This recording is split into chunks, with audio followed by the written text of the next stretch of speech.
I've been talking for many years about the need of a world Senate, an organization, an institution with a strong political mandate that we could call the World Senate, a transnational, international organization, same like United Nations in a way, just that stronger and more efficient and given a stronger, more substantial mandate.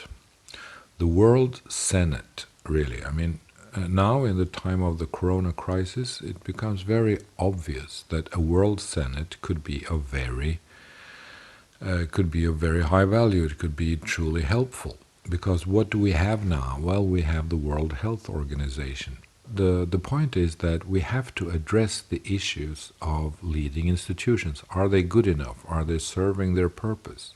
The United Nations, is it serving its purpose? Of course not. Everyone knows that. We need something more substantial. We need an organization and an institution that is more substantial and that has a strong political mandate and that can help countries to make decisions and to develop strategies that singular nations cannot do by itself.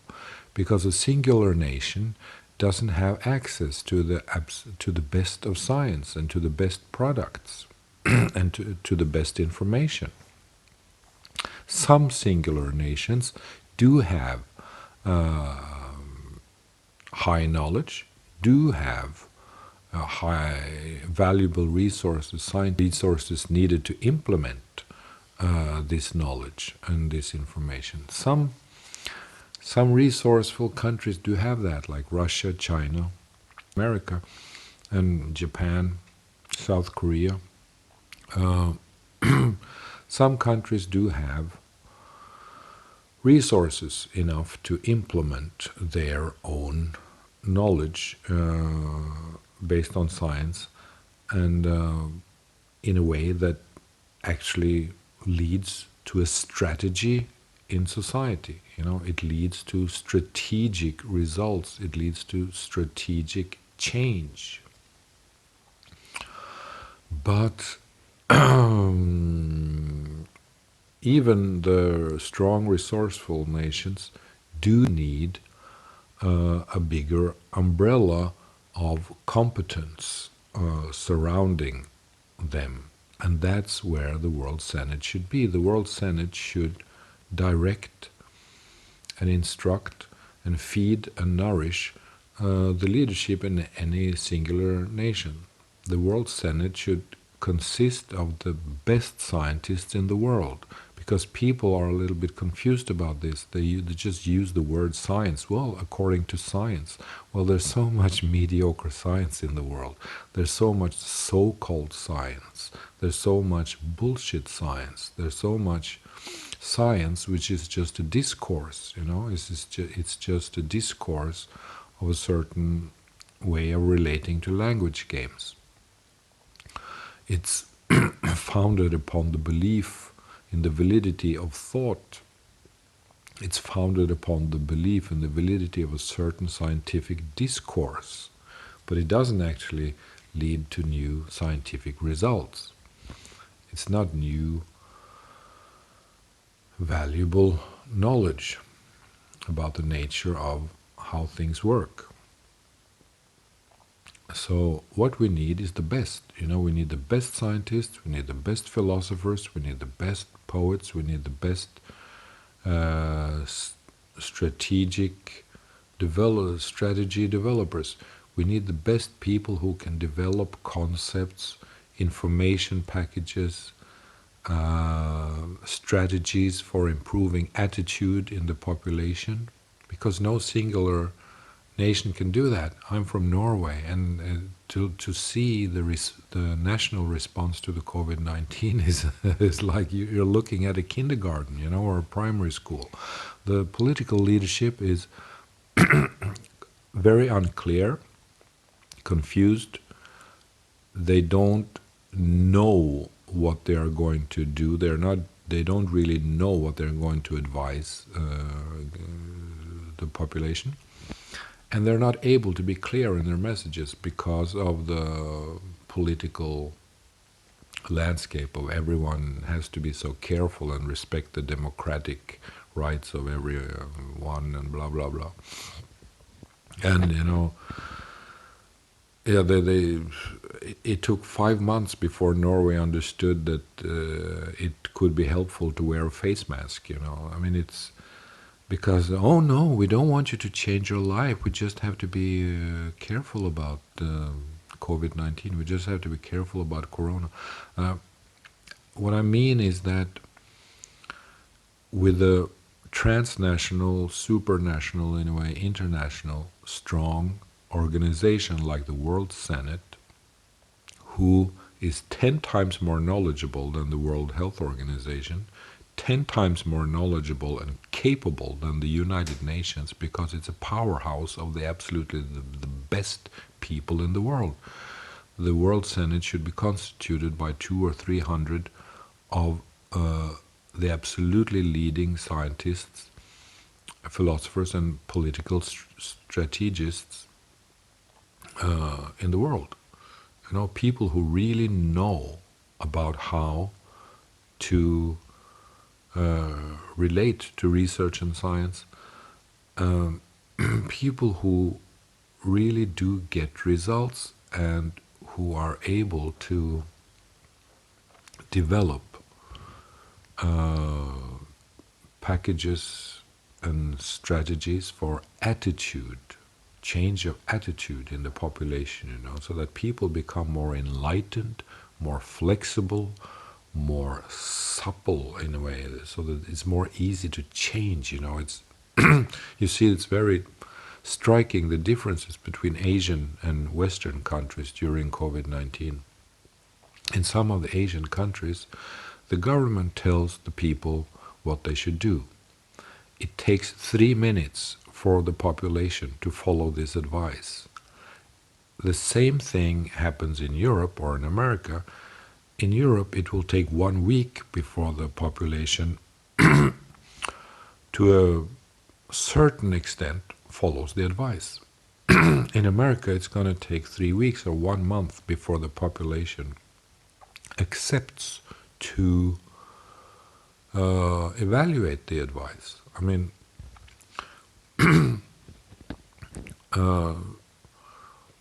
we have to learn from Vietnam, Taiwan, Japan, South Korea, countries who really have understood how to deal with COVID-19, and they have been very quick, and very efficient, and they have great results. And why do they have great results? Well, because they have a population that is able to follow advice. They have a population that is able to listen to authority. They have a population that accepts guidelines. And the guidelines are based on scientific facts. The guidelines are sound and correct, and the population follows it.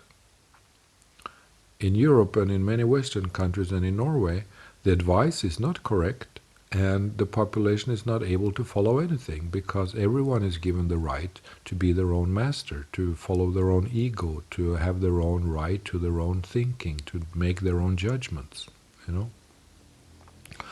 With the World Senate, we could have a department in the World Senate that would only be concerned with information, with how to deliver and convey and represent information in the best way, so that people really understand it, and also understand that it's in our own interest to follow these guidelines, to accept new knowledge, to accept, oh, it's like that, I see, all right, okay, let's do it together, let's do the right thing, let's do the thing that's good for us. We need a World Senate that could nourish and direct and modify the strategies of all the singular nations, to make them stronger, more capable, and more clever in dealing not only with pandemics like the COVID-19, but with many things. So my point is that now, in this time of COVID-19, the possibility of establishing something that could be called a World Senate, something that would be close to the United Nations institution in a way, but with a stronger political mandate and with a real influence, with an institution that is truly capable of influencing the opinion in the world and the world population. Enlighten the public, enlighten the world. Deal with the difficult issues that is drowning this planet. Overpopulation in certain areas, pollution, poisoning, chemicals, infrastructure, ideological warfare, ideological conflict. What is ideology? How is it constituted? What is the belief in the idea of the validity of thought and language? How does it come about? What is the human program? How do the human being perceive things? How do we create thoughts? How do we attach to our own concepts? How do we get addicted to certain discourses, to certain ways of cognition that may not serve us? How do we develop the knowledge of ourselves that we need? How do we develop the knowledge of the world and of nature that we need in order to organize a strategy, and a plan and a method and a model and a way of life that would be suitable in these times, that because we are living in times that's going to get worse. We're living in times that will give us so many problems in the future. I mean, it's going to get worse with many things. So because there's no one to deal with it, there's no one who takes responsibility, there's no one who's actually doing something about it. So that's why we need the World Senate to address the issues that we have to address, to make this world better. It's easy, it's not difficult at all. You just have to it's not difficult at all. You just have to make the leadership able to accept advice. The leadership in the singular nation must be able to accept professionalism. They must be able to accept competence and knowledge. The reason why so many leaderships in singular nations don't do that is not only because they're mediocre and stupid and unenlightened and blind and selfish. It's not only because of that, it's also because of the comfort of the networks, the political networks. The networks become discourses in themselves, become language games in themselves. The networks that keeps everyone safe. If you're inside the network, we'll take care of you. If you're outside, you won't be able to get in, because the network is protected. But with the World Senate, incompetent leaders cannot resist knowledge anymore, because the World Senate will have a mandate to influence mediocrity. It will have a mandate to influence incompetence. It will have the mandate to influence leaders that are not up to date. It will have the mandate to influence a political leadership that is not able to respond and take care of their own country in the best possible way. So if we put all our best resources into the World Senate, then the World Senate can feed and nourish and modify and adjust and improve attitudes, strategy, competence, knowledge, practically everywhere. And that's what we need in order to find the right solutions to make global world society much better in every possible way. It's not difficult. It's really, really, really possible to do it. It's very possible, and it's not difficult to improve the world. We just need the willingness to accept that we have to do it. We should improve. We should find the best solution.